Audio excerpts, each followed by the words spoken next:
Here with a bang, it's Yang for a special Halloween version of Quoth the Author.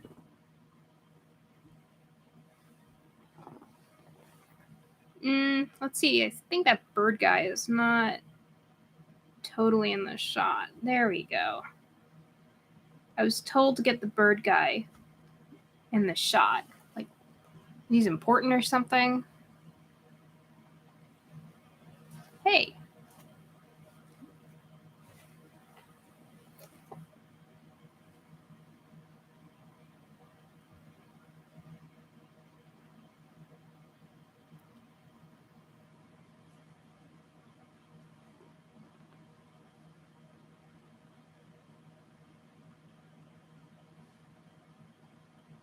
Why was the message redacted?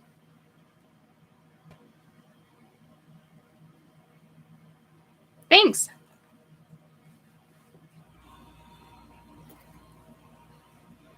Happy early Halloween, everybody.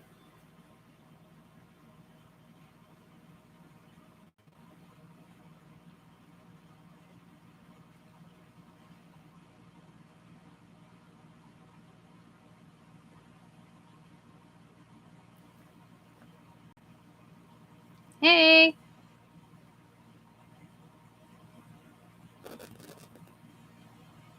So I'm supposed to be here to, like, read some book or something?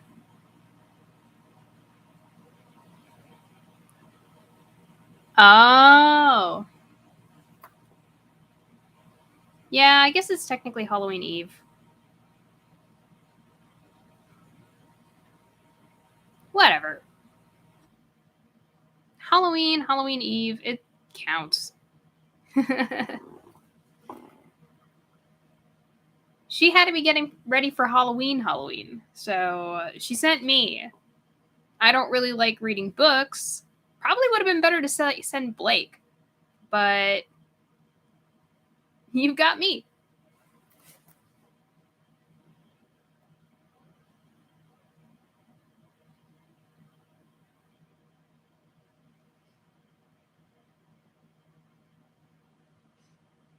How is everybody today?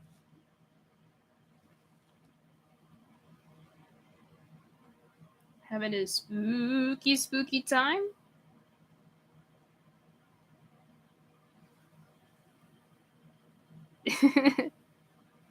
She's camera shy. You know, cats.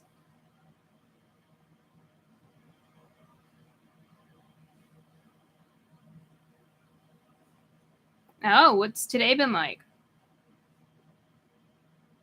I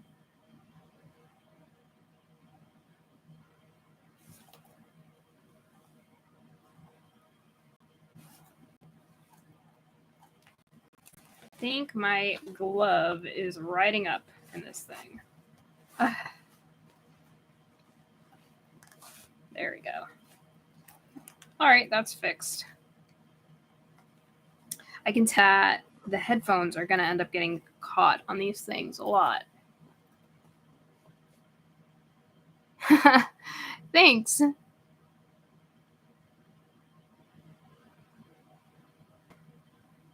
I imagine that was supposed to be spooky.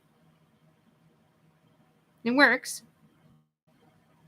I like the ghost emoji and the pumpkin emoji. I didn't even know that those were available emojis.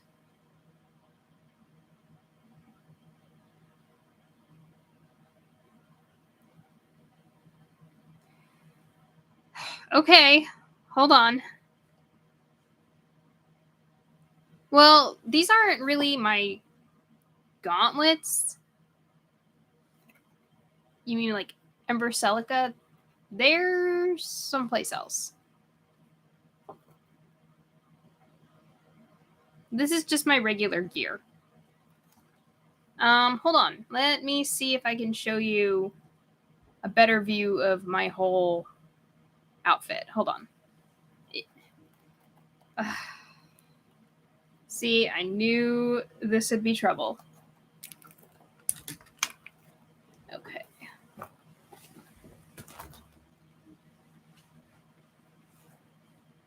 So here it is.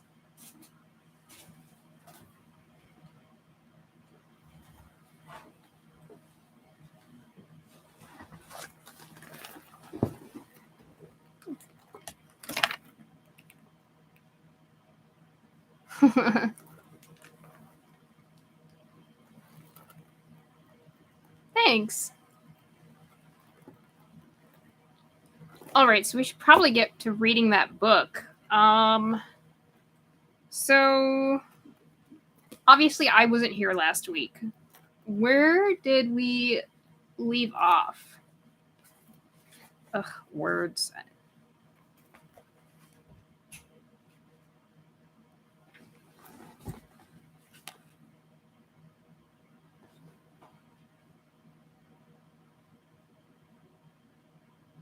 Oh, right. There's like,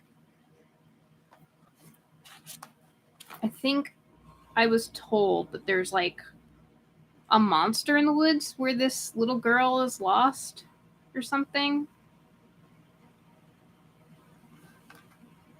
Yeah, a rough rasping sound. A crow called once in alarm.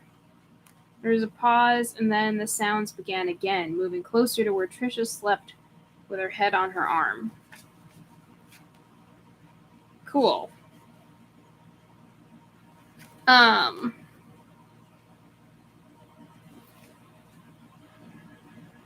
Right. Yeah. Well, I know that, but like, what happened?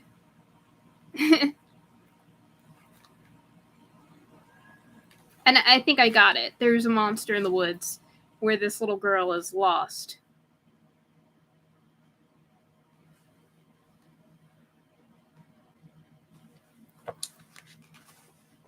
Let's see where we go this time.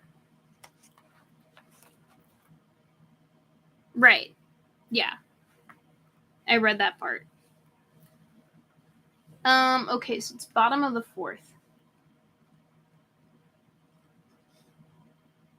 Oh, okay.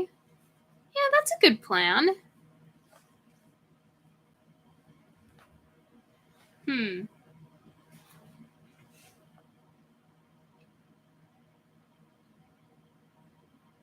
Okay.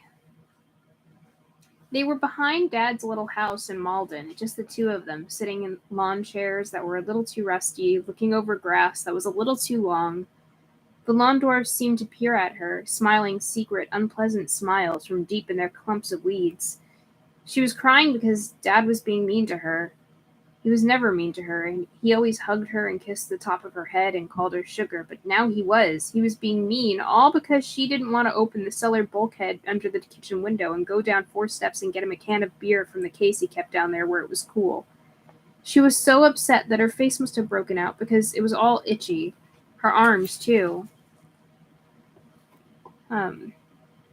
Baby Bunting, Dad's gone a hunting, he said, leaning toward her, and she could smell his breath. He didn't need another beer. He was drunk already. The air coming out of him smelled like yeast and dead mice. Ew! How would she even know what dead mice... What? Okay. Why do you want to be such a little chicken guts?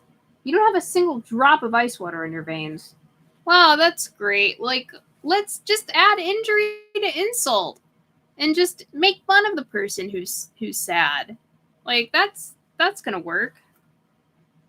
Still crying, but determined to show him she did so have ice water in her veins, a little anyway, she got out of the rusty lawn chair and went over to the even rustier bulkhead door. Oh, she just itched all over, and she didn't want to open that door because there was something awful on the other side. Even the lawn dwarves knew. You only had to look at their sly smiles to get that.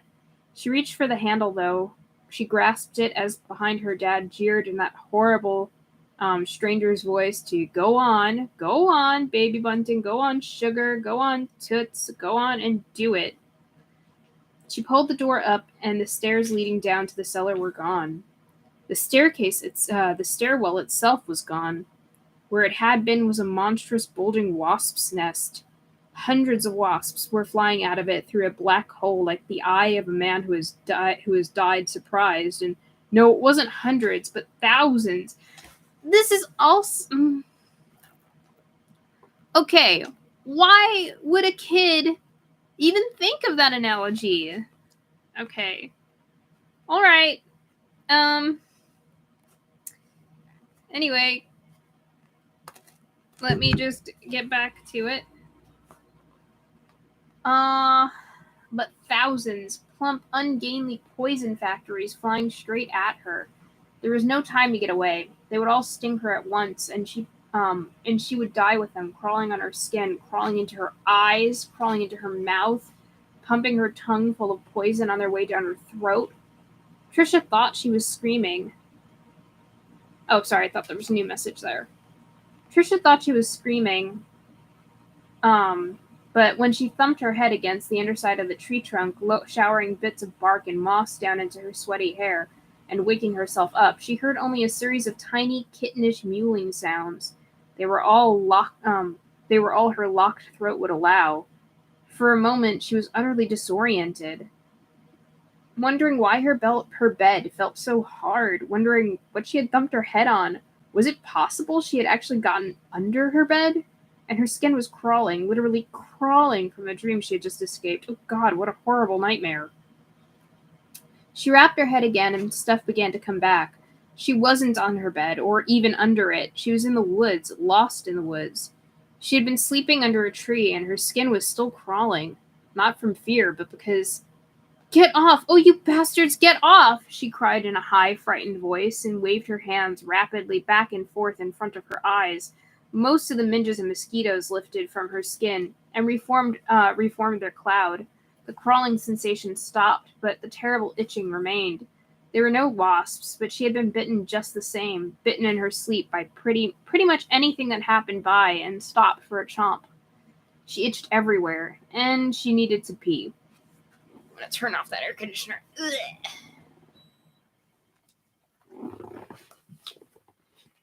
I think she was dreaming, actually.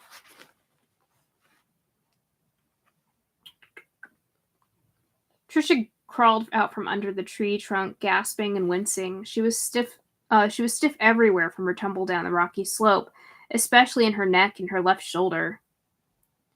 And both her left arm and left leg, the limbs she had been lying on, were asleep.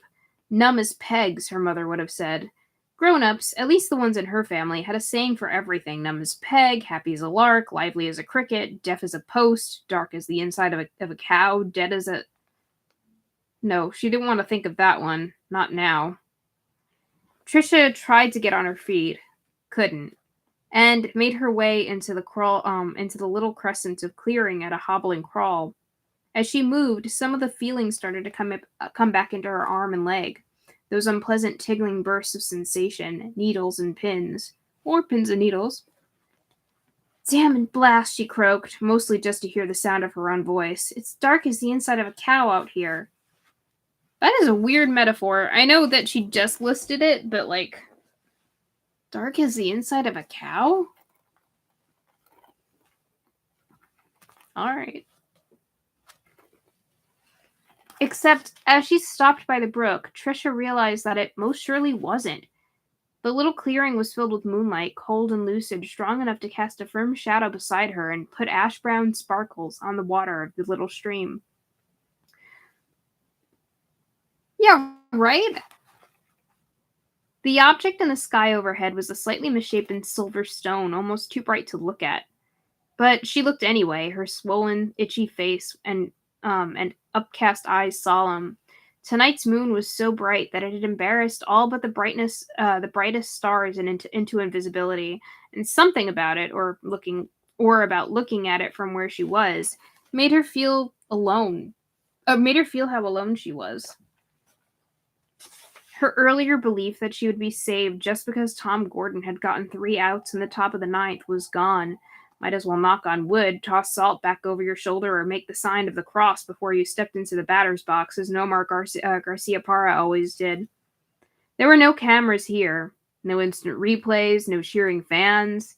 The coldly beautiful face of the moon suggested to her that the subaudible was more plausible after all. A god who didn't know he or it was a god, one with no interest in lost little girls, one with no real interest in anything. A knocked-out, loaded god, whose mind was like a circling cloud of bugs and whose eye was the rapt and vacant moon. How pessimistic for a 9-year-old. Trisha bent over the stream to splash her throbbing face, saw her reflection, and moaned. The wasp sting above her left cheekbone had swelled some more. Perhaps she had scratched it or bumped it in her sleep. Bursting through the mud she had smeared on it like a newly awakened volcano bursting through the old caked lava of its last eruption. It had mashed her eye out of shape, making it all crooked and freakish. Ugh. The sort of eye that made you glance away if you saw it floating toward you, usually in the face of a mentally retarded person on the street. Ah, this book is dated. Okay. The rest of her face was as bad, or even worse. Lumpy where she had been stung, merely swollen where mosquitoes in their hundreds had had at her while she was sleeping. The water by the banks where she crouched was relatively still, and in it she saw there was at least one mosquito still on her. It clung to the corner of her right eye. Logi, L-O-G-I, Logi, to even pull its proboscis from her flesh. Another of those grown-up sayings occurred to her, too stuffed to jump. She struck at it and it burst, filling her eye with her own blood, making it sting. Stephen King, why? Like, for what purpose? We just didn't have enough blood. Okay. Trisha managed not to scream, but a wavery sound of revulsion escaped her tightly pressed lips. She looked unbelievingly at the blood on her fingers. That one mosquito could hold so much. No one would believe it. She dipped her cupped hands into the water and washed her face. She didn't drink any, vaguely remembering someone saying that woods water could make you sick. But the feel of it on her hot and lumpy skin was wonderful, like cold satin. She dipped up more, wetting her neck and soaking her arms to the elbow. Then she scooped up mud and began to apply it, not just on the bites this time, but all over, from the round collar of her 36 Gordon shirt right up to the roots of her hair. I was going to say that the best thing to probably do if you wanted to, like, get more drinkable water is to boil it. So, like, make a fire and then find something to hold that water and then boil it over so this way it's distilled. But I don't think a little kid should probably do that because that's how you end up with forest fires. Yeah.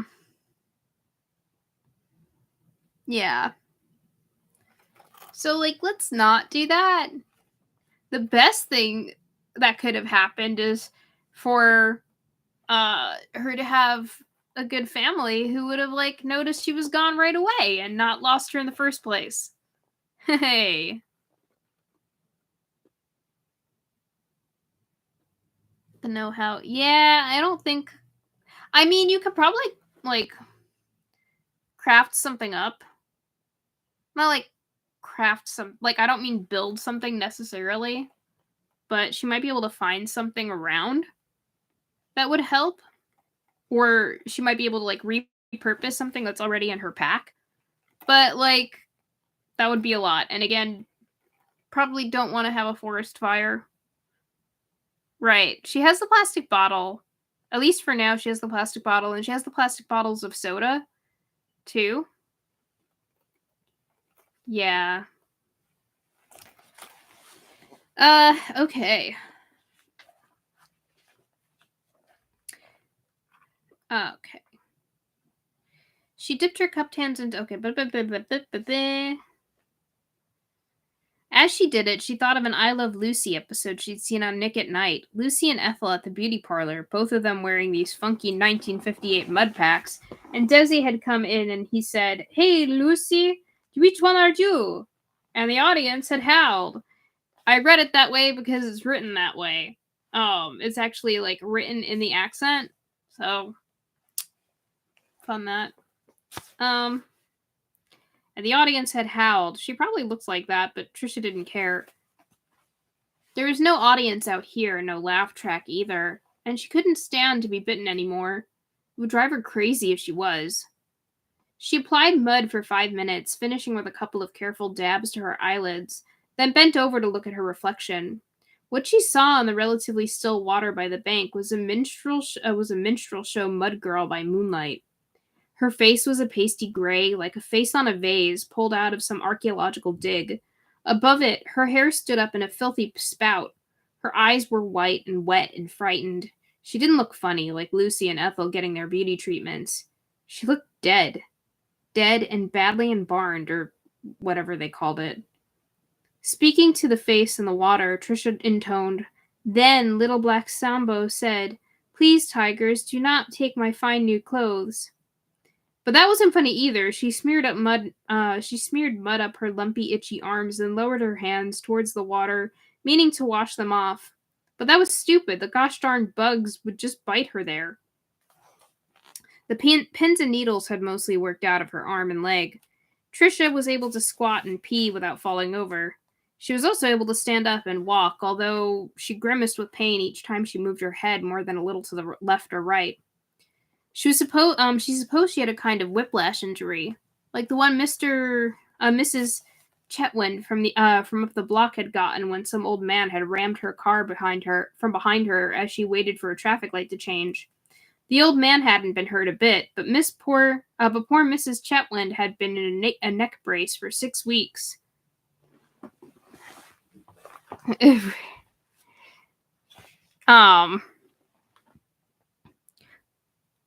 Maybe they would put her in a neck brace when she got out of this.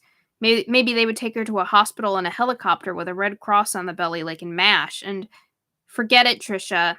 It was a scary, cold voice. No neck brace for you. No helicopter ride either. Shut up, she muttered, but the voice wouldn't. You won't even get in barn because they're never going to find you. You'll die out here. Just wander around in these woods until you die, and the animals will come and eat your rotting body, and someday some hunter will come along and find your bones. Nice. Nice. I'm assuming that this voice that we're hearing, like the cold voice, is also part of the monster that's just trying to maybe it's like feeding on her despair, like dementor or something. I need water. Hold on. I don't know why I ate before this, but I'm hungry again.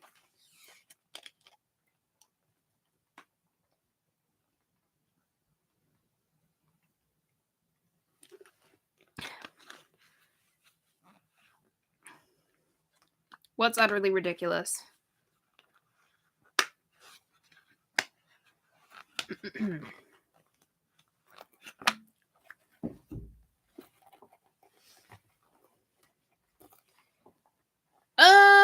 I mean, I'm not really picky.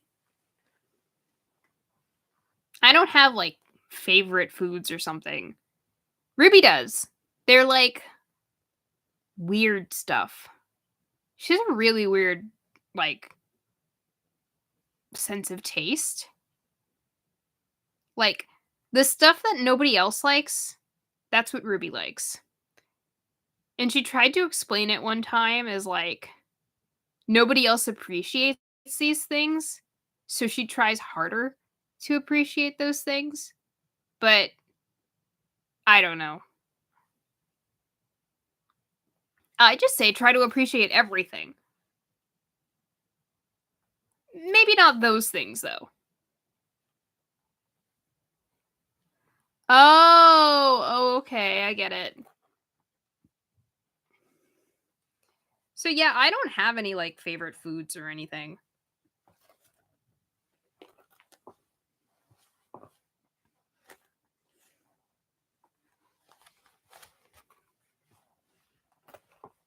Okay. There was something so terribly plausible about this last. She had heard some similar stories on the TV news, not just once, but several times, it seemed, that she began to cry again. She could actually see the hunter, a man in a bright red woolen jacket and an orange cap, a man who needed a shave, looking for a place to lie up and wait for a deer, or maybe just wanting to take a leak. He sees something white and thinks at first just a stone, But as he gets closer, he sees that the stone has eye sockets. Ah, we're in an episode of that show Bones, I guess.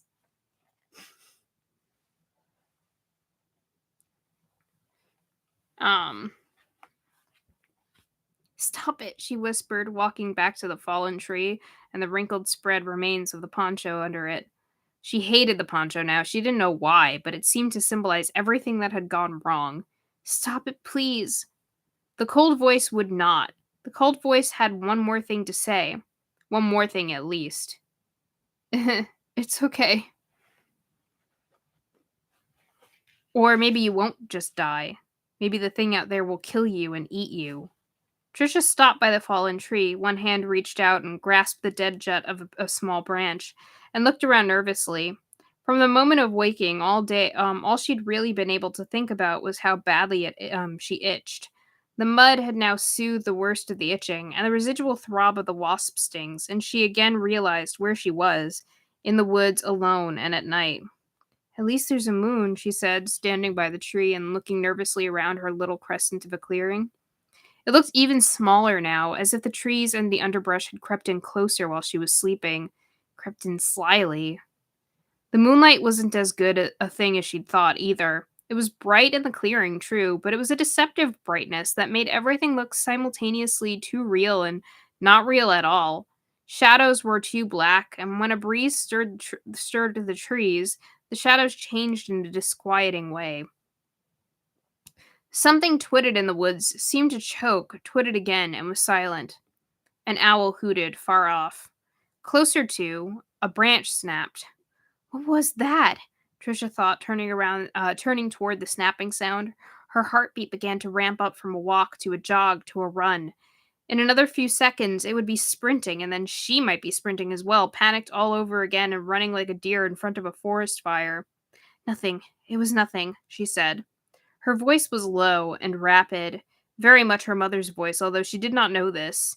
Nor did she know that in a motel room 30 miles from where Trisha stood by the fallen tree, her mother had sat up out of a troubled sleep, still half dreaming with her eyes open, sure that something awful had happened to her lost daughter or was about to happen. It's the thing you hear, Trisha, said the cold voice. Its tone was sad on top, unspeakably gleeful underneath. It's coming for you. It's got your scent. There is no thing, Trisha said in a desperate, whispery voice that broke into complete silence each time it wavered upward. Come on, give me a break. There is no thing. The unreliable moonlight had changed the shapes of the trees, had turned them into bone faces with black eyes. The sound of two branches rubbing together became the clotted croon of a monster. Trisha turned in a clumsy circle, trying to look everywhere at once, her eyes rolling in her muddy face. It's a special thing, Trisha. The thing that waits for the lost ones. It lets them wander until they're good and scared, because fear makes them taste better. It sweetens the flesh. And then it comes for them. You'll see it. It'll come out of the trees any minute now. A matter of seconds, really. And when you see its face, you'll go insane. If there was anyone to hear you, they'd think you were screaming. But you'll be laughing, won't you? Because that's what insane people do when their lives are ending.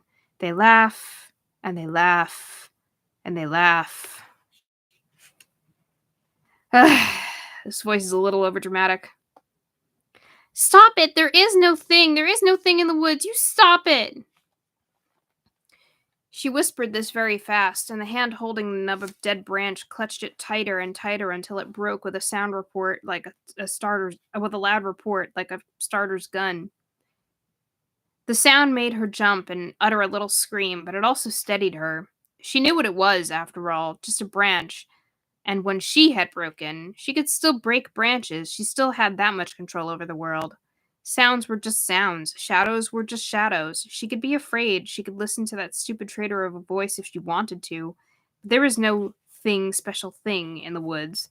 There was wildlife, and there was undoubtedly a spot of the old kill or be killed going on out there at this very second. But there was no There is. And there was. Now, stopping all of her thoughts and holding her breath without realizing it, Trisha knew with a simple cold certainty that there was something. Inside her there were at least the moment no voices. Only a part of her she didn't understand, a special set of eclipsed nerves that perhaps slept in the world of houses and phones and electric lights, and came fully alive only out here in the woods. That part didn't see and couldn't think, but it could feel. Now it felt something in the woods. "Hello?" she called toward the moonlight and bone faces of the trees. "Hello, is someone there?" In the Castle View motel room, Keela had asked him to share with her. Larry McFarland sat in his pajamas. Okay, sorry. In the Castle View motel room, Keela had asked him to share with her. Larry McFarland sat in his pajamas on the edge of one of the twin beds, with his arm around his ex-wife's shoulders. Although she wore only the thinnest of cotton nightgowns, and he was pretty sure she had nothing on beneath it, and further, although he had not had a sexual relationship with anything but his own left hand in well over a year, he felt no lust. Okay, why is this important? He felt no lust, no immediate lust anyway. She was trembling all over. It felt to him as though every muscle in her back were turned inside out. I just don't understand why that was important, but okay. You could have just said that. I don't know. "It's nothing," he said. "Just a dream. A nightmare." Right, exactly. Well, it's nothing. Just a dream. A nightmare you woke up with and turned into this feeling. "No," Keela said, shaking her head violently so violently that her hair whipped lightly against his cheek. "She's in danger. I feel it. Terrible danger." And she began to cry. Trisha did not cry. Not then. At that moment, she was too scared to cry. Something was watching her. Something. "Hello?" she tried again. No response. But it was there, and it was on the move now, just beyond the trees at the back of the clearing, moving from left to right. And as her eyes shifted, following nothing but moonlight and a feeling, she heard a branch crack where she was looking. There was a soft exhalation. Or was there? Was that perhaps only a stir of wind? "You know better," the cold voice whispered, and of course she did. "Don't hurt me," Trisha said, and now the tears came. "Whatever you are, please don't hurt me. I won't try to hurt you. Please don't hurt me. I'm just a kid." The strength ran out of her legs, and Trisha did not so much fall down as fold up. Still crying and shivering all over with terror, she burrowed back under the fallen tree like the small and defenseless animal that she had become. She continued begging not to be hurt without realizing it. She grabbed her pack and pulled it in front of her face like a shield. Big, shuddery spasms racked her body, and when another branch cracked closer, she screamed. It wasn't in the clearing, not yet, but almost. Almost. Was it in the trees? Moving through the interlaced branches of the trees, something with wings, like a bat? She peered out between the top of the pack and the curve of the sheltering tree. She saw only tangled branches against the moon-bright sky. There was no creature among them, at least not that her eyes could pick out. But now the woods had fallen completely silent. No birds called, no bugs hummed in the grass. It was very close, whatever it was, and it was deciding. Either it would come and tear her apart, or it would move on. It wasn't a joke, and it wasn't a dream. It was death and madness, standing or crouching or perhaps perching just beyond the edge of the clearing. It was deciding whether to take her now or to let her ripen a little while longer. Trisha lay clutching the pack and holding her breath. After an eternity, another branch cracked. This one a little further off. Whatever it was moving away. Trisha closed her eyes. Tears slipped out from beneath her mud-caked lids and ran down her equally muddy cheeks. The corners of her mouth quivered up and down. She wished briefly that she was dead. Better to be dead than to have to endure such fear. Better to be dead than to be lost. Further off, another branch cracked. Leaves shook in a brief windless gust, and that was further off still. It was going, but it knew she was here now in its woods. It would be back. Meanwhile, the night stretched out ahead of her like 1,000 miles of empty road. I'll never get to sleep. Never. Her mother told her to pretend something when Trisha couldn't sleep. Imagine something nice. That's the best thing you can do when the Sandman's late, Trisha. Imagine that she was saved? No, that would only make her feel worse. Like imagining a big glass of water when you were thirsty. She was thirsty, she realized, dry as a bone. She guessed that was what got left over when the worst of your fear departed, that thirst. She turned her pack around with some effort and worked the buckles loose. It would have been easier if she had been sitting up, but there was no way in the world she was coming up from under this tree again tonight. No way in the universe. Unless it comes back, the cold voice said. Unless it comes back and drags you out. She grabbed her bottle of water, had several big gulps, recapped it, restowed it. With that done, she looked longingly at the zippered pocket with her Walkman inside. She badly wanted to take it out and listen for a little while. But she should save the batteries. Trisha rebuckled the pack's flap before she could weaken, then wrapped her arms around it again. Now that she wasn't thirsty anymore, what would she imagine? And she knew, just like that. She imagined Tom Gordon was in the clearing with her. He was standing right over there by the stream. Tom Gordon in his home uniform. It was so white it almost glowed in the moonlight. Not really guarding her, because he was just pretend. But sort of guarding her. Why not? It was her make-believe, after all. "What was that in the woods?" she asked him. "Dunno," Tom replied. He sounded indifferent. Of course he could afford to sound indifferent, couldn't he? The real Tom Gordon was 200 miles away in Boston, and by now probably asleep behind a locked door. "How do you do it?" she asked, sleepy again now, so sleepy she wasn't aware that she was speaking out loud. "What's the secret?" "Secret of what?" "Of closing," Trisha said, her eyes closing. She thought he would say believing in God. Didn't he point to the sky all the time, every time he was successful after all? Or believing in himself, or maybe trying your best. That was the motto of Trisha's soccer coach. Try your best, forget the rest. But number 36 said none of these things as he stood by the little stream. "You have to try to get ahead of the first hitter," was what he said. "You have to challenge him with that first pitch, throw a strike he can't hit. He comes to the plate thinking, I'm better than this guy. You have to take that idea away from him. And it's best not to wait. It's best to do it right away. Establishing that it's you who's better, that's the secret of closing." "What do you like to throw on the first pitch?" was the rest of the question she meant to ask, but before she could get it all out, she was asleep. In Castleview, her parents were also asleep, this time in the same narrow bed, following a bout of sudden, satisfying, and totally unplanned sex. If you had ever told me, was Keela's last waking thought, I never in a million years would have, was Larry. Oh, sorry. Was Keela's last waking thought, I never in a million years would have, was Larry's. Of the entire family, it was Pete McFarland who slept the most uneasily in the small hours of that late spring morning. He was in the room adjoining his parents, groaning and pulling the bedclothes into a tangle as he turned restlessly from side to side. In his dreams, he and his mother were arguing, walking down the trail and arguing, and at some point he turned around in disgust, or perhaps, so she wouldn't have the satisfaction of seeing that he had begun to cry a little. And Trisha was gone. At this point, his dream stuttered. It caught in his mind like a bone in the throat. He twisted back and forth in his bed, trying to dislodge it. The lightening moon peered in at him, making the sweat on his forehead and temples gleam. He turned and she was gone. Turned and she was gone. Turned and she was gone.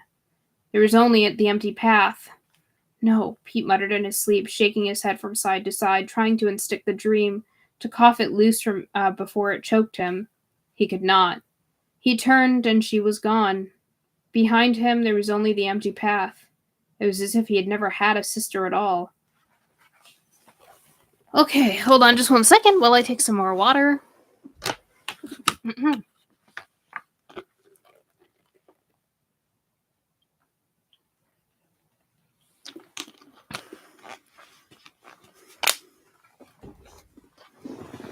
Okay. So now we're on 5th inning. When Trisha woke the next morning, her neck hurt so badly she could hardly turn her head, but she didn't care. The sun was up, filling the crescent-shaped clearing with early daylight. That was what she cared about. She felt reborn. She remembered waking in the night, being itchy and needing to urinate. She remembered going to the stream and putting mud on her stings and bites by moonlight. She remembered going to sleep while Tom Gordon was standing watch and explaining some of the secrets of his closer's role to her. She also remembered being terribly frightened of something in the woods, but of course nothing had been there watching. It was being alone in the dark that had frightened her, that was all. Something deep in her mind tried to protest this, but Trisha wouldn't let it. The night was over. She wanted to look back on it no more than she wanted to go back to that rocky slope and repeat her roll down to the tree with a wasp's nest in it. Wasp's nest in it. It was daytime now. There would be search parties galore, and she would be saved. She knew it. She deserved to be saved after spending all night alone in the woods. She crawled out from under the tree, pushing her pack before her, got to her feet, put on her hat, and hobbled back to the stream. She washed the mud from her face and hands, looked at the cloud of minges and no-see-ums already reforming around her head, and reluctantly smeared on a fresh coat of goo. As she did, she remembered one of the times she and Pepsi had played beauty parlor when they were little girls. They'd made such a mess of Mrs. Robichaud's makeup that Pepsi's mom had actually screamed at them to get out of the house, not to bother washing up or trying to clean up, but to just get out before she totally lost it and swatted them cross-eyed. So out they had gone, all powder and rouge and eyeliner and green eyeshadow and passion plum lipstick, probably looking like the world's youngest stripteasers. Okay. They had gone to Trisha's house, where Keela had first gaped, then laughed until tears rolled down her face. She had taken each little girl by the hand and led them into the bathroom, where she had given them cold cream for cleaning up. Spread upwards gently, girls. Spread upwards gently, girls, Trisha murmured now. When her face was done, she rinsed her hands in the stream, ate the rest of her tuna sandwich, then half of the celery sticks. She rolled the lunch bag up with a distinct feeling of unease. Now the egg was gone, the tuna fish sandwich was gone, the chips were gone, and the Twinkies were gone. Her supplies were down to half a bottle of Surge, less really, half a bottle of water, and a few celery sticks. Doesn't matter, she said, tucking the empty lunch bag and the remaining celery sticks back in her pack. To this she added the tattered, dirty poncho. Doesn't matter, because there's going to be search parties galore throughout the store. One'll find me. I'll be having lunch in some diners by noon. Hamburger, fries, chocolate milk, apple pie a la mode. Her stomach rumbled at the thought. Once Trisha had her things packed away, she coated her hands with mud as well. The sun had found its way into the clearing now. The day was bright, with the promise of heat, and she was moving a little more easily. She stretched, jogged in place a little to get the old blood moving, and rolled her head from side to side until the worst of the stiffness in her neck was gone.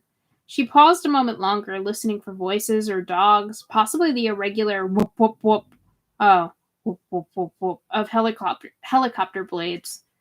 There was nothing except for the woodpecker, already hammering for his daily bread. Well, I think it's another one of those sayings, but it is funny because she's just a little girl. So all right, there's plenty of time. In June, plenty of time. It's June, These are the longest days of the year. Follow the stream. Even if the search parties don't find you right away, the stream will take you to people. But as the morning wore on toward noon, the stream took her only to woods and more woods. The temperature rose. The little trickles of sweat began to cut lines through her mud pack. Bigger patches formed dark circles around the armpits of her 36 Gordon shirt. Another, this one in a tree shape, began to grow between her shoulder blades. Her hair, now so muddy it looked dirty brunette instead of blonde, hung around her face. Trisha's feelings of hope began to dissipate, and the energy with which she had set out from the clearing at 7 o'clock was gone by 10. Around 11, something happened to darken her spirits even further. She had reached the top of a slope, this one was fairly gentle at least, and strewn with leaves and needles, and had stopped to have a little rest when that unwelcome sense of awareness, the one which had nothing at all to do with her conscious mind, brought her on alert again. She was being watched. There was no use telling herself it wasn't true because it was. Trisha turned slowly in a circle. She saw nothing, but the woods seemed to have hushed again. No more chipmunks bumbling and thrashing up through the leaves and underbrush, no more squirrels on the far side of the stream, no more scolding jays. The woodpeckers still hammered, the distant crows still cawed, but otherwise there was just her and the humming mosquitoes. Well, before there weren't even humming bugs, so maybe this is okay. "Who's there?" she called. There was no answer, of course, and Trisha started down the slope next to the stream, holding onto bushes because she was going because the going was slippery underfoot. Just my imagination, she thought, but she was pretty sure it wasn't. The stream was getting narrower, and that was most certainly not her imagination. As she followed it down the long piney slope and then through a difficult patch of deciduous trees, too much underbrush and too much of it thorny, it shrank steadily until it was a rill only 18 inches or so across. It disappeared into a thick clump of bushes. Trisha bowled her way through the close growth beside the stream instead of going around because she was afraid of losing it. Part of her knew that losing it would make no difference because it was almost certainly nowhere she wanted to go. It was probably going nowhere at all, in fact, but those things seemed to make no difference. The truth was that she had formed an emotional attachment to the stream. She had bonded with it. Her mom would have said, and couldn't bear to leave with, had bonded with it, her mom would have said, and couldn't bear to leave it. Without it, she would just be a kid wandering around in the deep woods with no plan. The very thought caused her throat to tighten and her heart to speed up. She emerged from the bushes and the stream reappeared. Trisha followed it with her head down and a scowl on her face, as intent as Sherlock Holmes following prints left by the Hound of Baskervilles. Sorry. I thought I saw another message. The Hound of the Baskervilles. She didn't notice the change in the underbrush from bushes to ferns, nor the fact that many of the trees through which the little stream now wove its way were dead, nor the way the ground under her feet had begun to soften. All of her attention was focused on the stream. She followed it with her head down, a study in concentration. The stream began to spread again, and for 15 minutes or so, this was around noon, she allowed herself to hope that it wasn't going to peter out after all. Then she realized it was also growing more shallow. It really wasn't much more than a series of puddles, most filled with pond scum and hopping with bugs. 10 minutes or so later, her sneaker disappeared through ground that wasn't solid at all, but only a deceptive crust of moss over a soupy pocket of mud. It flowed over her ankle, and Trisha drew her foot back with a little cry of disgust. The quick, hard yank pulled her sneaker halfway off her foot. Trisha uttered another cry and held onto the trunk of a dead tree while she first wiped her foot with snatches of grass and then put her sneaker back on. With that done, she looked around and saw that she had come to a kind of ghost woods, the site of some old fire. Ahead, and already around her, was a broken maze of long dead trees. The ground in which they stood was swampy and wet. Rising from flat pools of standing water were turtleback hummocks, covered with grass and swatches of weeds. What are hummocks? They're not hammocks, they're hummocks. Let's look that up.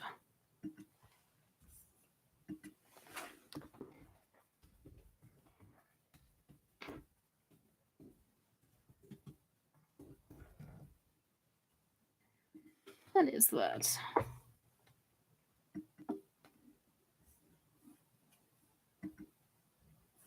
Oh, they're like little mounds? Weird.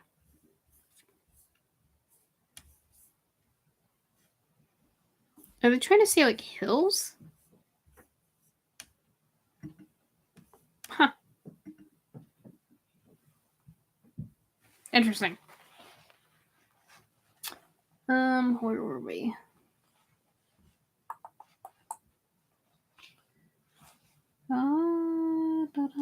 Okay, there. Covered with grass and swatches of weeds. The The air hummed with mosquitoes and danced with dragonflies. Now there were more woodpeckers tack-hammering away, dozens of them by the sound. So many dead trees, so little time.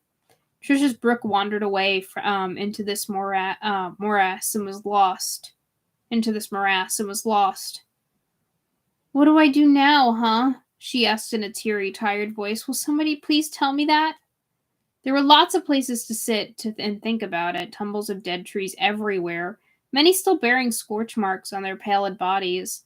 The first one she tried, however, gave way beneath her weight and sent her spilling to the mucky ground. Trisha cried out as dampness soaked through the seat of her jeans. God, she hated having her seat get wet like that, and lurched upright again. The tree had rotted through in the damp. The freshly broken ends squirmed with woodlice. Trisha looked at them for a moment or two in revolted fascination, then walked to a second down tree. This one she tested first. It seemed solid, and she sat on it warily, looking out at the bog of broken trees, absently rubbing her sore neck and trying to decide what she should do. Although her mind was less clear than it had been when she woke up, a lot less clear, there still seemed to be only two choices: stay put and hope rescue would come, or keep moving and try to meet it. She supposed that staying in one place made a certain amount of sense, conservation of energy and all that. Also, without the stream, what would she be going toward? Nothing sure, and that was for sure. She might be heading towards civilization. She might be heading away from civilization. She might even get walking in a circle. On the other hand, there's always the other hand, sugar. Her father had once told her there was nothing to eat here. It stank of mud and rotting trees, and who knew what other gross stuff here. It was ugly here. It was a bummer here. It came to Trisha that if she stayed here and no search party came before dark, she would be spending the night here. It was an awful idea. The little crescent-shaped clearing had been Disneyland compared to this. She stood and peered in the direction of the stream. The stream had been tending before it petered out. She was looking through a maze of gray tree trunks and lacings of dried, jetting branches, but she thought she could see green beyond them. A rising green, maybe a hill. And more checkerberries? Hey, why not? She had already passed several more clumps of bushes loaded with them. She should have picked them and put them in her pack, but she had been concentrating so hard on the stream that it just hadn't occurred to her to do so. Now, however, the stream was gone, and she was hungry again. Not starving, not yet, at least, but hungry, sure. Trisha took two steps forward, tested a patch of soft ground, and watched with profound misgivings as water promptly seeped up around the toe of her sneaker. Was she going in there, then, simply because she thought she saw the other side? There could be quicksand, she muttered. That's right, the cold voice agreed at once. It sounded amused. Quicksand! Alligators! Not to mention little gray X-Files men with probes and to stick up your butt. Trisha gave back the pair of steps she had taken and sat down again. She was gnawing at her lower lip without realizing it. She now hardly noticed the bugs swarming around her. Go or stay or go. What got her going 10 minutes or so later was blind hope, and the thought of berries. Hell, she was ready to try the leaves now, too. Trisha saw herself picking bright red berries on the slope of a pleasant green hill, looking like a girl in a schoolbook illustration. She'd forgotten the mud pack on her face, and the snarled, dirty spout of her hair. She saw herself picking her way to the crest of the hill, filling her pack with checkerberries, finally reaching the top, looking down, seeing road. I see a dirt road with fences on both sides. Horses grazing. And a barn in the distance. A red one with white trim. Crazy, totally bazonka. Or was it? What if she was sitting half an hour's walk away from safety, still lost because she was too afraid of a little goo. Okay, she said, standing up again and nervously readjusting the straps of her pack. Okay, berries ho. But if it gets too gross, I'm going back. She gave the straps one final tug and started forward again, walking slowly with the increasingly wet ground Hold on, I need water.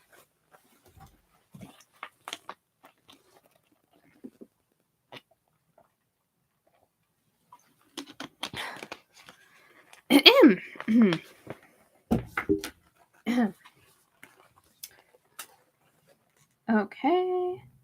Over the increasingly wet ground, testing each step as she went, detouring around the skeletal standing trees and the fallen tangles of the deadwood. Eventually, it might have been half an hour after starting forward again. It might have been 45 minutes. Trisha discovered what thousands, perhaps even millions of men and women before her have discovered. By the time it gets too gross, it's often also too late to go back. She stepped from an oozy and from oozy stable patch of ground onto a hummock that wasn't a hummock at all, but only a disguise. By the way, I'm dropping the voice because I think that it was hurting my throat in the overall. So, gonna just drop that for now. But yeah.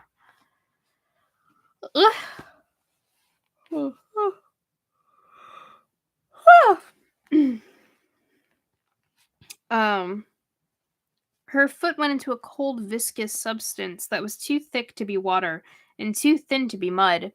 She tilted, grabbing a jutting dead branch, screamed in fright and vexation when it snapped off in her hand. She fell forward into long grass that hopped with bugs. She got a knee under her and yanked her foot back. It came with a loud sucking plop, but her sneakers stayed down there someplace. Ugh, that sucks. No, she yelled, loud enough to scare a big white bird into flight. It exploded upward, trailing long legs behind it as it became airborne. In another place and time, Trisha would have stared at this exotic apparition with breathless wonder, but now the bird barely registered. She turned around on her knees, her right leg covered with shining black muck up to her knee, and plunged her arm into the water-welling hole, which had temporarily swallowed her foot. "You can't have it," she shouted furiously. "It's mine, and you can't have it!" She felt around in the dark murk, in the cold murk, fingers tearing through the membranes of roots or dodging between those too thick to tear. Something that felt alive pressed briefly against her palm, and then was gone. A moment later, her hand closed over her sneaker, and she pulled it out. She looked at it, a black mud shoe, just right for an all-over mud girl, the very thing, the total puppy shits, Pepsi would have said, and began to cry again. She lifted the sneaker up, tilted it, and a stream of grunge ran out of it. That made her laugh. For a minute or so, she sat on the hummock with her legs crossed and the rescued sneaker in her lap, laughing and crying at the center of a black orbiting universe of bugs, while the dead trees stood sentinel all around her and the crickets hummed. At last, her weeping tapered into sniffles, her laughter to choked in somehow humorless giggles. She tore handfuls of grass out of the hummock and wiped the outside of the sneaker as well as she could. Then she opened her pack, tore up the empty lunch bag, and used the pieces as towels to swab out the inside. These pieces she balled up and threw indifferently behind her. If someone wanted to arrest her for littering this but ugly, bad-smelling place, just let them. She stood up, still holding the rescued sneaker in her hand, and looked ahead. "Oh, fuck," Trisha croaked. It was the first time in her life that she had said that particular word out loud. Pepsi said it sometimes when Pepsi was Pepsi. She could now more clearly see the green she had mistaken for a hill. It was hummocks, that was all. Just more hummocks. Between them was more standing, stagnant water and more trees, most dead but some with fluffs or green at the top. She could hear frogs croaking. No hill, from bog to swamp, bad to worse. She turned and looked back, but could no longer tell where she had entered this purgatorial zone. If she'd thought to mark the place with something bright, a piece of her nasty old shredded poncho, say, she might have gone back, but she hadn't, and that was that. You can go back anyway, you know the general direction. Maybe, but she wasn't going to follow the kind of thinking that had gotten her into this mess in the first place. Trisha turned toward the hummocks and the bleary glint of the sun on scummy standing water. Plenty of trees to hold on to, and the swamp had to end somewhere, didn't it? You're crazy to even think about it. Sure, it was a crazy situation. Trisha stood a moment longer, her thoughts now going to Tom Gordon and that special stillness of his It was how he stood on the mound watching one of the Red Sox catchers, Hatteberg or Varitek, flashed the signs. So still, so still, the way she was standing now, all of that deep stillness seeming to somehow spin out around him from the shoulders, and then to the set and the motion.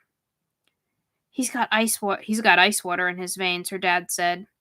She wanted to get out of here, out of this nasty swamp to start with, and then out of the damned woods altogether. Wanted to get back to where there were people and stores and malls and phones and policemen who would help you if you lost your way. Mm-hmm. And she thought she could, if she could be brave, if she had just a little of the old ice water in her veins. Breaking out of her own stillness, Trisha took off her other Reebok and out of the laces of both sneakers together. She hung them around her neck like cuckoo clock pendulums, debated over her socks, and decided to leave them on as a kind of compromise. As an Ugg shield was the thought that which actually went through her mind. She rolled the cuffs of her jeans up to her knees, then took a deep breath and let it out. McFarland whines. McFarland pitches, she said. She resettled her socks gap backwards this time because backwards was cool, and started moving again. I just want to see where our stopping point is for this chapter.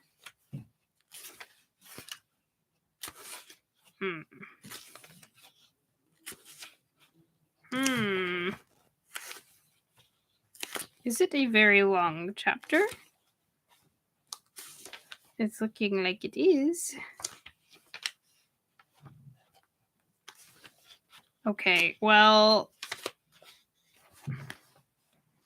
I don't know that we'll read this long, but let's see. Because it's looking like... No, I don't think we will. It's looking like it's another 40 pages. I'm gonna see where we can, like, find a place to end off. I'll keep going for now, since I did start late. But yeah. Okay, let's see.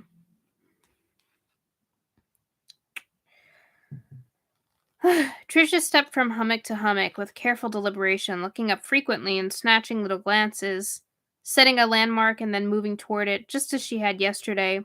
Only today I'm not going to panic and run, she thought. Today I've got ice water in my veins. An hour passed, then two. Instead of firming, the ground grew boggier. Finally, there was no solid ground at all, except for the hummocks.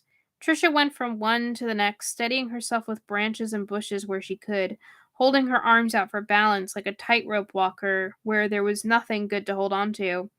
Finally, she came to a place where there was no hummock within jumping distance. She took a moment to steel herself and then stepped into the stagnant water, startling up a cloud of water bugs and releasing a stench of peaty decay. The water was not quite up to her knees. The stuff her feet were sinking into felt like cold, lumpy jelly. Yellowish bubbles rose from the disturbed water, swirling in them were black fragments of who knows what. Gross, she moaned, moving forward toward the nearest hummock. Oh, gross, gross, gross, gross. Gag and maggot. She walked in lurching forward strides, each ending in a hard yank as she pulled her foot free.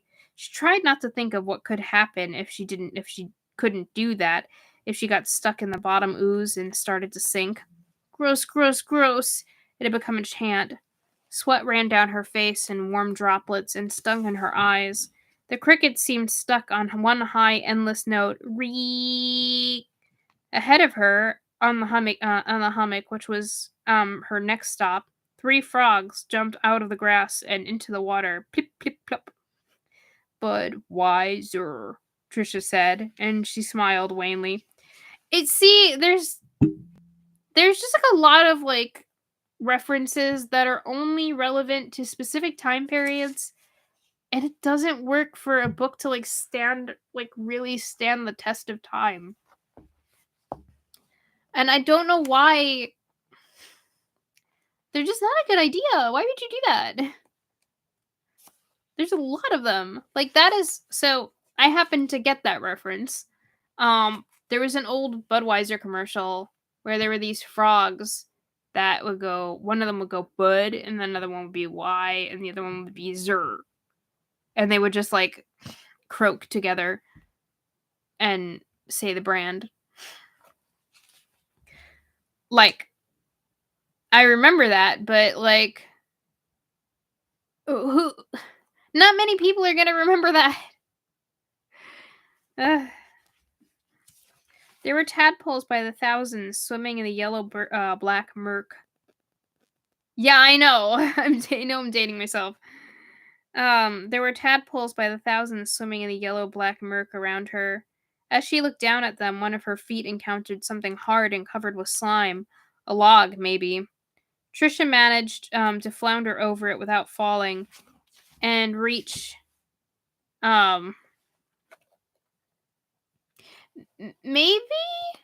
I don't know, like, a lot of things fade out of relevancy. And they can, like, even if you think they're gonna be staples, a lot of things will fade out of relevancy and not, you know.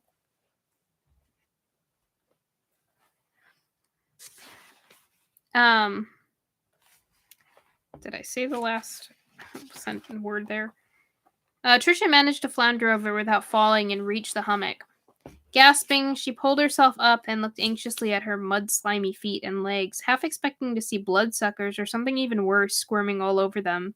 There was nothing awful that she could see, at least, but she was covered in crud right up to her knees. She peeled off her socks, which were black. Hold on one second.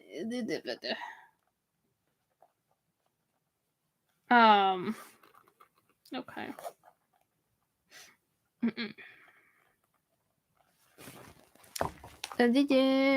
Okay. Sorry, I'm making sounds now.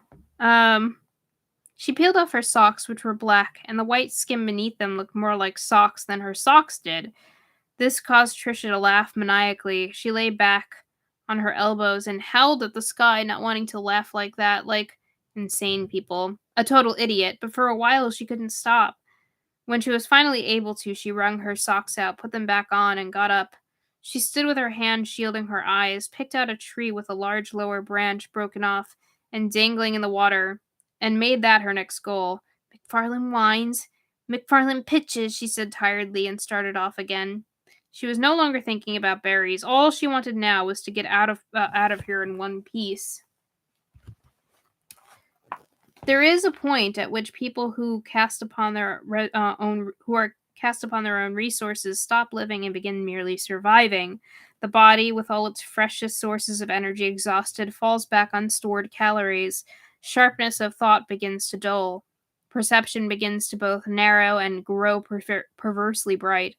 Things get wiggy around the edges. Trisha McFarland approached this borderline between life and survival at her second afternoon in the woods as the second afternoon in the woods wore on. That she was now moving due west did not trouble her much, she thought, probably correctly, that moving consistently in one direction was good, that the best she could do. She was hungry, but for the most part not very aware of it. She was concentrating too fiercely on keeping to a straight line. If she started to wander off to the right or left, she might still be in the stinkhole when it started to get dark, and she couldn't stand that idea. When she did stop to drink from her water bottle, and around 4 o'clock she drank the rest of her surge, almost without realizing it. The dead trees began to look less and less like trees, and more like gaunt sentinels standing with their gnarled feet in the still black water. Be seeing faces in them again pretty soon, she thought.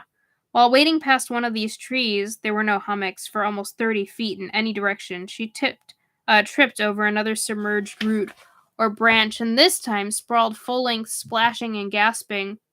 Ugh, she got a mouthful of gritty, silty water and spit it out with a cry. She could see her hands in the dark water. They looked yellowish and tallowy, like things long drowned. She pulled them out and held them up. "I'm all right," Trisha said rapidly, and she was almost aware of crossing some vital line, could almost feel herself going over into some other country where the language was different and the money was funny. Things were changing, but I'm all right. Yeah, I'm all right. And her pack was still dry. That was important because her Walkman was inside, and now her Walkman was her only link to the world. Filthy, now soaked all down her front, Trisha pushed onward. The new landmark was a dead tree that split halfway up and became a black letter Y against the declining sun. She moved toward it. She came to a hummock, glanced at it briefly, and waded on through the water instead. Why bother? Wading was quicker. Her revulsion at the cold, decayed jelly on the bottom had faded. You could get used to anything if you had to. She knew that now. Not long after taking her first spill, Trisha began passing the time of day with Tom Gordon. At first it seemed strange, weird even, but as the long hours of late afternoon went by, she lost her self-consciousness and chattered away, quite naturally, telling him which landmark she was headed for next, explaining to him that a fire had probably caused the swamp, assuring him that they would be out soon. It couldn't go on like this forever. She was telling him that she hoped the Red Sox would score about 20 runs in the game tonight so he could take it easy out there in the bullpen when she suddenly broke off. "Do you hear something?" she asked. She didn't know about Tom, but she did. The streety, whapping pulse of helicopter blades. Distant, but unmistakable. Trisha was resting on a hummock when she heard the sound. She jumped to her feet and turned into complete circle, hand up and shading her eyes, squinting at the horizon. She saw nothing, and before long, the sound faded. "Spaghetti," she said disconsolately. But at least they were looking. She slapped a mosquito on her neck and got moving again. 10 or 15 minutes later, she was standing on the half-submerged root of a tree in her filthy, unraveling socks and looking ahead, both wondering and puzzling. Beyond the straggling line of broken trees where she now was, the bog opened up into a flat, stagnant pond. Running across the center were more hummocks, but these were brown and seemed to be made of broken twigs and gnawed branches. Sitting on top of several and staring at her were a half-dozen fat brown animals. Slowly the lines on Trisha's forehead smoothed out as she realized what they were. She forgot all about being in the swamp, about being wet and muddy and tired, about being lost. "Tom," she whispered a little breathlessly, "those are beavers! Beavers sitting on beaver houses or beaver teepees or whatever you call them. They are, aren't they?" She stood on tiptoes, holding the trunk of the tree for balance, staring and delighted. Beavers lounging on top of their stick houses. And were they watching her? She thought they were, especially the one in the middle. He was bigger than the others, and it seemed to Trisha that his black eyes never left her face. He appeared to have whiskers, and his fur was a luxuriant brown, dark brown, shading almost to auburn around his plump haunches. Looking at him made her think of the illustrations in The Wind in the Willows. Finally, Trisha stepped off the root and got moving again, her shadow trailing out long behind her. At once, the head beaver, so she thought him, got up, backed away until his hindquarters were in the water, and slapped down smartly with his tail. It made a whacking sound that was incredibly loud in the still hot air. A moment later, they were all diving off the stick houses, going into the water in unison. It was like watching an aqua diving team. Trisha gazed at them with her hands clasped against her breastbone, and a big grin on her face. It was one of the most amazing things she had ever seen in her life, and she understood that she'd never be able to explain why or how the head beaver had looked like a wise old schoolmaster or something. "Tom, look!" she pointed, laughing. "Look at the water! There they go! Yeah, baby!" Half a dozen V's formed in the murky water, moving away from the stick houses in bow waves.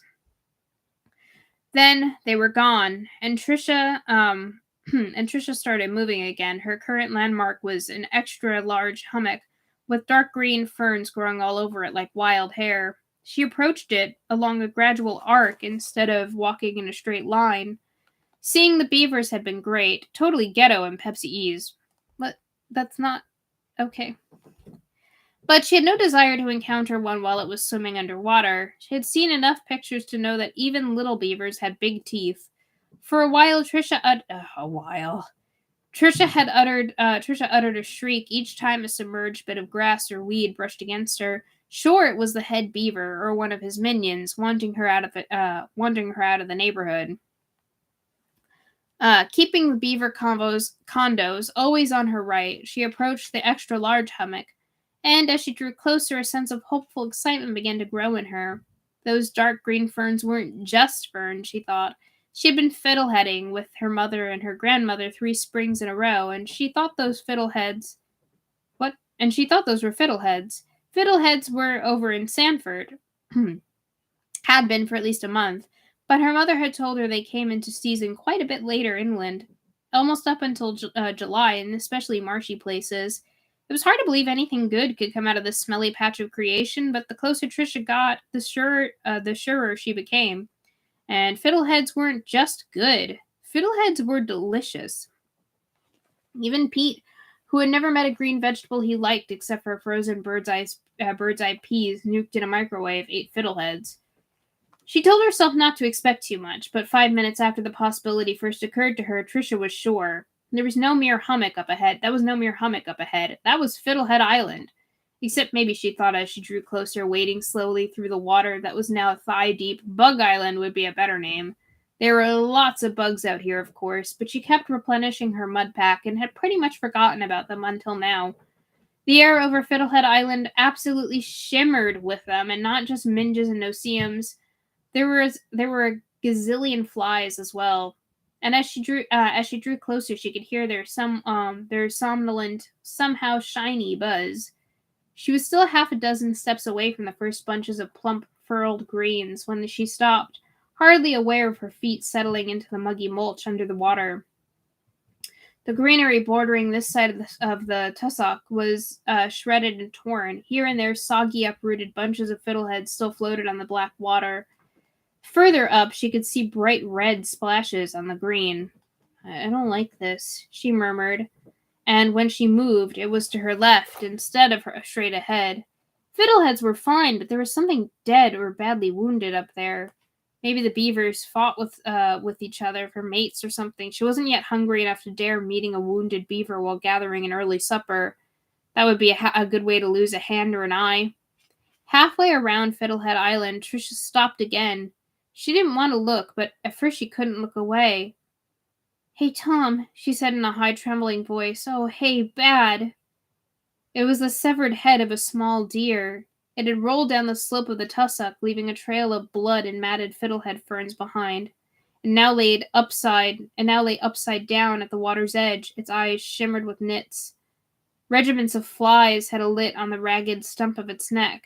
They hummed like a small motor. "I see its tongue," she said, and her voice was far away, down an echoing hallway. The gold sun track on the water was suddenly too bright, and she felt herself swaying on the edge of a faint. "No," she whispered. "No, don't let me. I can't." This time her voice, although lower, seemed closer and more there. I've never seen fiddleheads. Maybe I have, and I just don't know. But I don't think I have. I'll look them up later, though. The light looked almost normal again.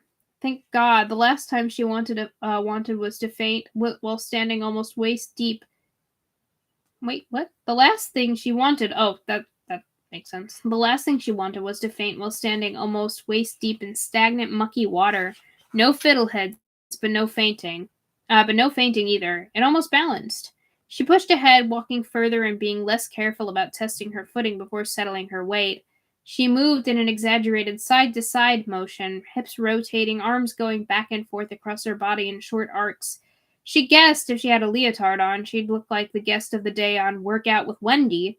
"Say, everybody, today we're doing some brand new exercises. I call this one Getting Away from the Torn Off Deer's Head. Pump those hips, flex those butts, work those shoulders." She kept her eyes pointed forward, but there was no way not to hear the heavy, somehow self-satisfied drone of the flies. What had done it? Not a beaver, that was for sure. No beaver ever tore a deer's head off, no matter how sharp its teeth were. "You know what it was," the cold voice told her. "It was the thing, the special thing, the one that's watching you right now." Nothing's watching me. That's crap," she panted. She risked a glance over her shoulder and was glad to see Fiddlehead Island falling behind. Not quite fast enough, though. She glimpsed the head lying at the edge of the water one last time before the brown thing wearing a buzzing black necklace. That's crap, isn't it, Tom? But Tom didn't answer. Tom couldn't answer. Tom was probably at Fenway Park by now, joking with his fellow teammates and putting on his bright white home uniform. The Tom Gordon walking through the bog with her, this endless bog, was just a little homeopathic cure for loneliness. She was on her own. Except you're not, Sugar. You're not all alone. Or you're not alone at all. Trisha was terribly afraid, the cold voice, although not her friend, was telling her. Oh, sorry. That's the cold voice. Except you're not, Sugar. You're not alone at all. Trisha was terribly afraid that the cold voice, although not her friend, was telling the truth. That feeling of being watched had come back, and stronger than ever. She tried to dismiss it as nerves. Anyone would have jumpy nerves after seeing that torn-off head, and had almost succeeded when she came to a tree which had been scored with half a dozen diagonal cuts through its old dead bark. It was as if something very big and in a very bad frame of mind had slashed at it on its way by. "Oh my God," she said, "those are claw marks. It's up ahead, Trisha. Up ahead and waiting for you. All claws and all." Trisha could see more standing water, more hummocks, what looked like another green rising hill, but she had been fooled that way before. She saw no beast. But of course she wouldn't, would she? The beast would do whatever beasts did while they were waiting to spring. There was a word for it, but she was too tired and scared and generally miserable to think of it. "They lurk," said the cold voice. "That's what they do. They lurk. Yeah, baby, especially special ones like your new friend." See, the creepy voice sort of sounds like her, too. Lurk, Trisha croaked. "Yes, that's the word. Thank you." And then she started forward again, because it was too far to go back. Even if something really was waiting up ahead to kill her, it was too far to go back. This time, what looked like solid ground turned out to be solid ground. At first, Trisha wouldn't let herself believe it, but as she drew closer and still couldn't see water cutting through the mass of green bushes and scrubby trees, she began to hope. The water in which she was wading was shallower, too, only up to her mid-shin instead of her knees or thighs, and there were more fiddleheads growing in at least two of the hummocks. Not as many as there had been back on Fiddlehead Island, but she picked what there were and gobbled them down. They were sweet, with a faintly acrid aftertaste. It was a green taste, and Trisha thought it absolutely delicious. She would have picked more and stored them in her pack if there had been more, but there weren't. Instead of mourning this, she relished what she had with a child's single-mindedness. There was enough for now. She would worry about that later. She snacked her way towards solid ground, biting off the furled nubbins, and then nibbling on the stalks. She was hardly aware of wading through the bog now. Her revulsion had passed. As she reached toward the last few fiddleheads growing on the second hummock, her hand froze. She heard the somnolent buzzing of flies again. It was a lot louder this time. Trisha would have angled away from it if she could, but as the swamp ran out, it had become choked with dead branches and drowned bushes. There seemed to be only a single halfway clear channel through this mess, and she'd have to take it unless she wanted to spend an extra 2 hours struggling over submerged barriers and maybe cutting her feet up in the process. Even in this channel, she was forced to clamber over one downed tree. It had fallen just recently, and fallen was really the wrong word. Trisha could see more slash marks in its bark, and although the butt end of its trunk was lost in a tangle of bushes, she could see how fresh and white the wood on the stump was. The tree had gotten in something's way, and so the something had simply pushed it over, snapping it like a toothpick. The buzzing grew louder still. The rest of the deer, most of it anyway, was lying. Oh, okay. The buzzing grew louder still. The rest of the deer, most of it anyway, was lying at the foot of an extravagant splurge of fiddleheads near the spot where Trisha finally climbed wearily out of the swamp.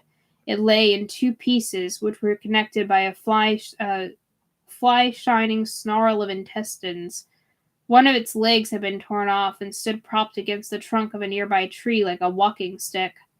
Trisha put the back of her right hand over her mouth and hurried rapidly on, making weird little noises as she went, and trying with all her might not to upchuck.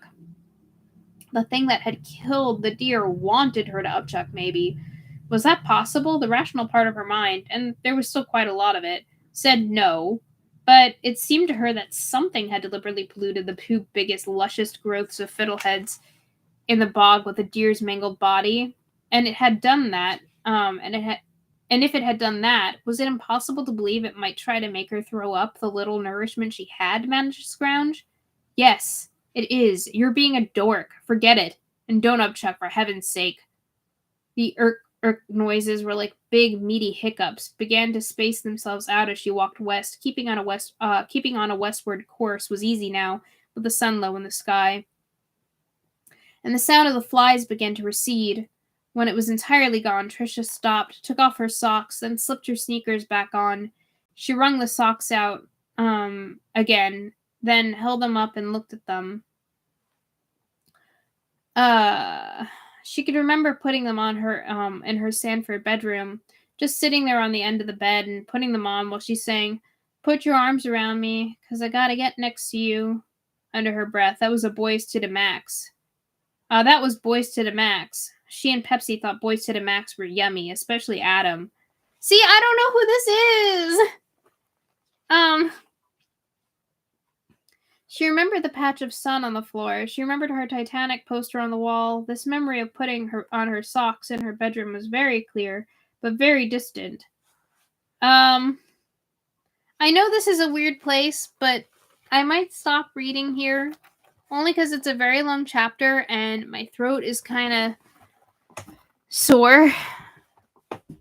So maybe I'll stop here and we'll talk about things for now. We are currently at page 154. So we're not like far from the ending of the chapter, but we're also not close because it's like 179. That is the ending of the chapter. So for now, let's talk about things. What are your thoughts, I guess? Yeah, somehow I did not anticipate that it would be a long one. I guess because the last chapter, the bottom of the fourth, actually wasn't that long.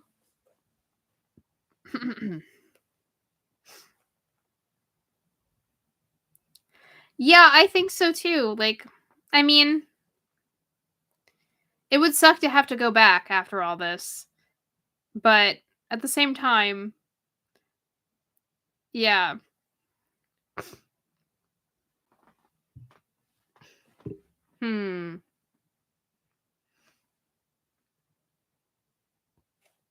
I don't know. Well, she tried following downstream, but then the stream petered out.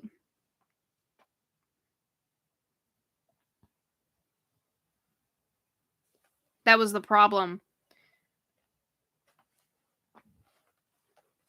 I don't think you're right.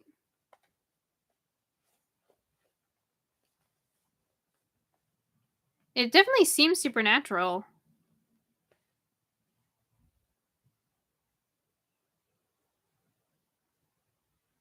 Also, it completely tore a deer apart. And I mean, there are other things that actually could do that, but this doesn't seem like an actual animal. And again, based on the description of the book and stuff, I really do think it is supernatural.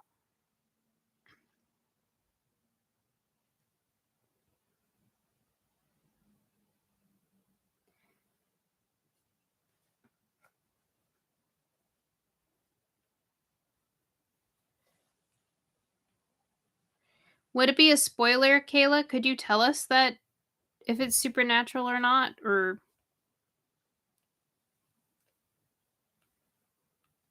would you prefer to give nothing away? Yeah. Okay. We'll see.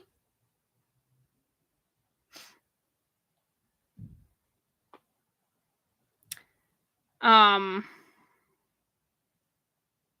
lots of creepy stuff. Or just the bog being creepy. I don't know. There's something about bogs that's creepy. Yeah, I don't know though, but let's see. Again, like it so the way that, again, the description of the book made it sound was supernatural, and also the idea of something stalking her but then not going after her. Like, we heard, um so first of all, what I was going to say about the thing stalking her at night but not actually going and getting her. A regular animal wouldn't do that. A regular animal would have just decided to eat her. Like, if it was going to eat her, it wouldn't have been like, "No, you're not ready yet." Like, that's not what would happen. And then what's it called? I think with bogs, it's also like the idea of we don't know what's down them, what's down in them. It's like the whole mystery of it. I just realized that my thing is a little too low. But yeah, it's the whole mystery of it. Like, what's in there? We don't know.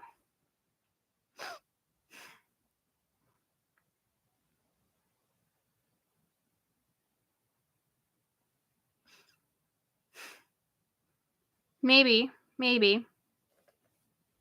About her thoughts scaring her even more. We'll see. I wish I could have like finished reading this chapter, but my throat is bothering me too much, and I'm a little hungry and have to go to the bathroom. So seems like as good a place as any to end it off for today. Any other comments or things that you guys want to talk about?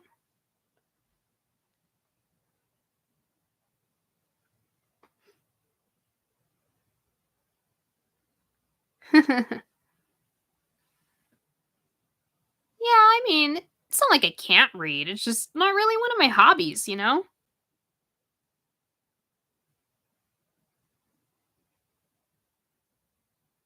Hmm.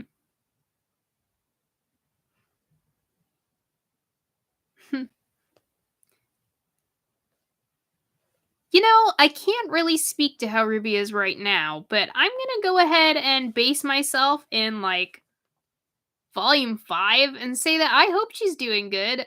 I'm looking for her right now. Because I haven't watched the most recent episodes of Ruby, so I don't know what's happening at the moment.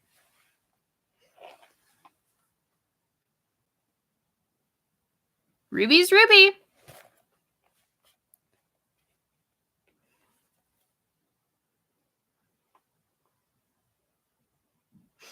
Anyway, though. Yeah, if there's nothing else for today, then I think it's a good time to let it go.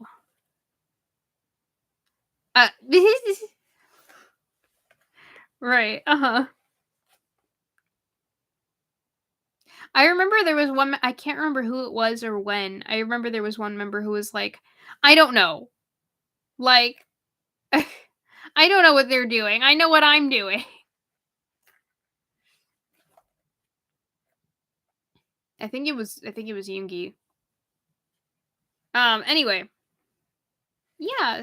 So thank you guys for watching. I hope that you have a happy Halloween and that you enjoyed for today. Please go ahead to like, comment, and subscribe. All of that stuff really helps out. Yeah, if you have anything that you want to be immortalized, you can go ahead and leave that in a comment. Or if you have any questions that you think of after the fact, you can go ahead and comment that here. And yeah, other than that, we'll be going. Next week, we'll be back Sunday at 5 p.m. And it won't be me, Yang, here, but we'll be back to the normal format. But for now, this has been Yang. How does she do this again?